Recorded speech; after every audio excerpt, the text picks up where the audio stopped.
Welcome to Life, Love, and Jesus. As we are continuing our journey through God's Word this year, today we are in the book of First Chronicles in chapters 3, 4, and 5. Now, before we jump into the content, I do just want to remind you, if you want to get those one-page overviews of each book of the Bible as we're going along, sign up for my email list. The link is in the show notes. And if you have missed the ones that have already come out, no worries. You can get those in the resource library called the Treasure Trove, and you'll get the password for that when you sign up as well. So with that said, let's just dive into the content, starting with chapter 3 of First Chronicles. And as I have said before, First Chronicles, the first several chapters of First Chronicles is basically a list of a lot of genealogies, a lot of names. And that's what chapter 3 is. Chapter 3 is just basically the descendants of David, and a few of their wives, the mothers are listed, but not many. Mostly it's just the names of his descendants, including several that became king after him. And then going on to chapter 4, we have the descendants of Judah and the descendants of Simeon listed. And again, a lot of names, but there is one thing of note in chapter 4 that I do want to mention, and this is if you have ever heard of the prayer of Jabez. Maybe years ago when that book first came out by that title, you read it. I read it a few times. I think it's well worth reading a few times over and over during your life until you get the principle down of asking for God's blessing, basically.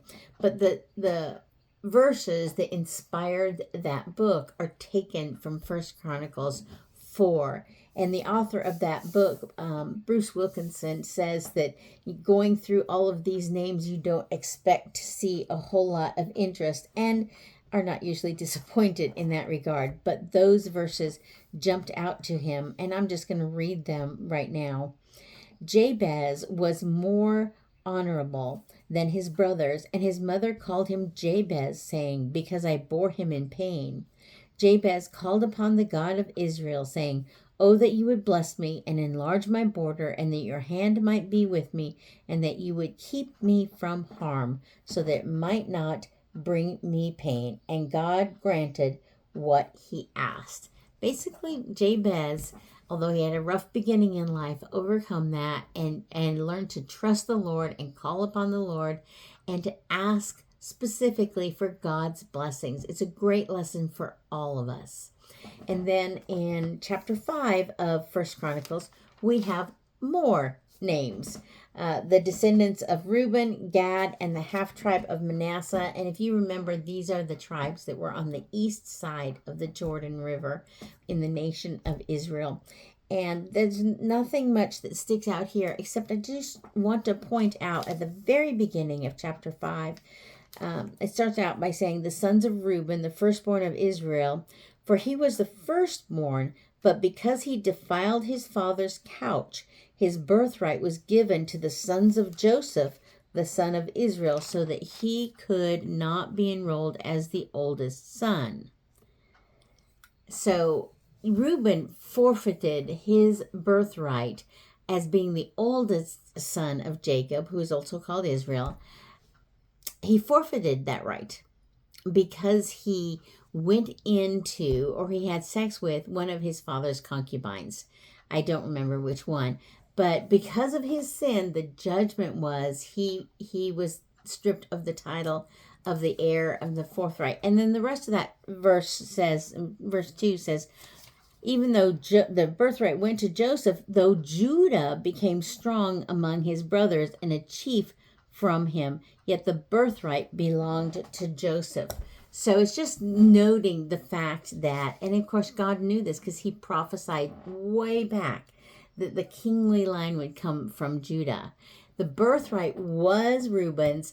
Reuben forfeited it by his sin. The birthright then went to Joseph, the firstborn of the second wife.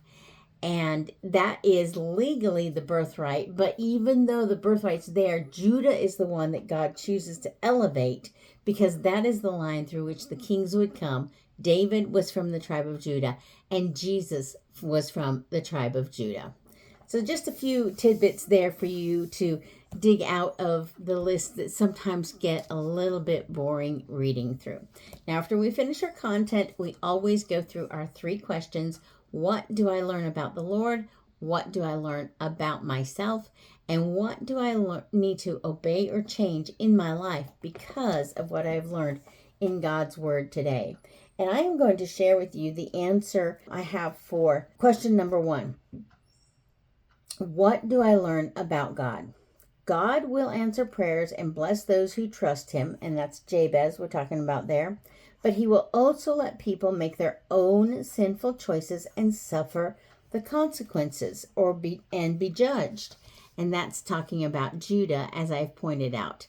So, and then there's, of course, other examples of that. In fact, I wrote other verses down to go with that as well. But just contrast Jabez and his choice to call upon the Lord and lean on the Lord and trust in the Lord with Reuben and his choice to indulge in sin and then forfeit his birthright, be judged for that sin.